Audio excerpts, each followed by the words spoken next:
All right, today we are cracking open a genuine time capsule. But I'm not talking about dusty old relics. Nope. What we have here is basically a blueprint for building a fortune, straight from the turn of the 20th century. Okay, so this book, it does not mess around. I mean, right from the introduction, it makes this incredibly bold promise. The confidence just leaps off the page. It's not just a guide, it's basically a treasure map, and it claims to have marked every single spot. So you gotta understand, this isn't just some old book. It was pitched as a complete roadmap to riches for the everyday person back in 1903. It gives us this fascinating window into the hopes, the dreams, and yeah, the wild entrepreneurial spirit of a totally different time. So that really is the big question, right? Were its secrets some kind of timeless genius or just hilarious nonsense? That's what we're going to find out. We're going to sift through all of its advice, from home businesses to crazy inventions, and see what actually holds up over a century later and what is just wonderfully, hilariously out of date. Okay, first up, let's dive into what you could call the original gig economy. I mean, long before the internet made side hustle a buzzword, this book was laying out tons of different ways to make money without ever even leaving your house. And the sheer variety is just, well, it's incredible. One chapter's telling you how to sell homemade French face powder and rose oil, and then you flip the page, and you're supposed to be whipping up delicious ham, walnut candy, and fig paste.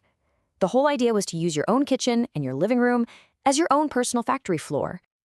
And this, right here, this really gets to the core belief of the whole book, that absolutely anything could be turned into a product if you just had a little ingenuity. Yeah, even stuff you'd normally just throw away. So check this out. The book literally lays out the exact steps to turn your lawn clippings into a decorative item. You just boil some stuff called alum, dip the grass in, and then you wait. The very next day, bam, you've got a product ready to sell for 25 cents a bunch. I know, it sounds absurd, but it's also just pure, unadulterated hustle. All right, so you've successfully crystallized your grass. Awesome. Now what? Well, the book knew that making the product was only half the battle. You still had to sell the thing, which brings us to the amazing art of 1903-style advertising.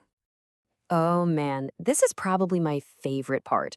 The book suggests this ad tactic called the pictorial wreck. The idea is you create this super dramatic, completely made-up story about a great slaughter of your goods to make it sound like a massive can't-miss sale. Does that sound familiar? It's basically the great-grandfather of every single clickbait headline you've ever seen. And the creativity, it just didn't stop there. The book suggests things like hosting special sale days just for people from a specific town, or giving discounts to members of secret societies. Get this, it even suggests pointing out a tiny, honest flaw in a product just to build trust with the customer. You know, some of these are actually surprisingly clever. But look, the book wasn't just about selling shoe polish and candy from your kitchen. It really pushed its readers to think bigger, like way bigger. It wanted you to dream up the next great invention that would change the world and, of course, make you rich in the process. No, seriously, just pause for a second and think about it. If it's 1903, the world is on the brink of so much change. What problems would you be trying to solve? Well, the book had a few ideas of its own. And you know what's crazy? Some of its predictions were shockingly accurate. I mean, tucked away in these pages are concepts that feel like they were pulled straight from a science fiction novel of the time, but they actually ended up becoming reality. Okay, case in point, the pneumatic freight tube. This was a whole proposed system for shooting freight through underground tubes using compressed air. Think about that. Over 100 years before we even started talking about things like the Hyperloop, this book was already planting that seed. Wild. But of course, for every stroke of genius like that, there was an idea that was, well, let's just say it was very much a product of its time. You know, an idea born from pure, unbridled, and maybe slightly misguided optimism. And then you get ideas like this, the self-igniting cigar. The idea was you just strike it on a surface like a match, and poof, you're ready to smoke. It's such a perfect example of the era's ambition. Practical? Ha, not so much. But hey, you have to admire the dream, right? Seriously, looking through the book's list of money-making inventions is just a wild ride. On one hand, it totally predicted things we use every day, like paper towels, automatic ticket sellers, and even air moisteners. But on the other hand, it also promised us this amazing future filled with pocket umbrellas, paper clothing, and yes, the unicycle as a primary mode of transport. I guess you win some, you lose some. So, moving beyond all the get-rich-quick schemes and the kind of quirky inventions, the book also had some surprisingly profound advice. I'm talking about work ethic, character, and how to climb that corporate ladder, 1903 style, of course. And this is where we find some stuff that is truly timeless. I mean, listen to this quote. You could pull this straight from any modern business bestseller on the shelf today.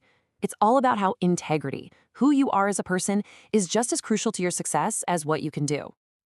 But then you turn the page and just get hit with a major reality check. So on one hand, you've got this beautiful advice to follow your passion, plow in nature's furrow, basically do what you love. But then on the other hand, you get this comically old school advice to never dispute with your employer, even if you are 100% sure that you are right. It's just this perfect snapshot of a workplace culture that has, thankfully, changed just a little bit. So as we close the cover on this 100-year-old guide to getting rich, it kind of leaves us with this one big thought. When you think about it, from crystallizing grass in your kitchen back then to, say, building an app in your bedroom today, those fundamental drives of ambition and hustle, they seem to be totally constant. So maybe the game of success hasn't really changed at all. Maybe we're just playing with a different set of tools.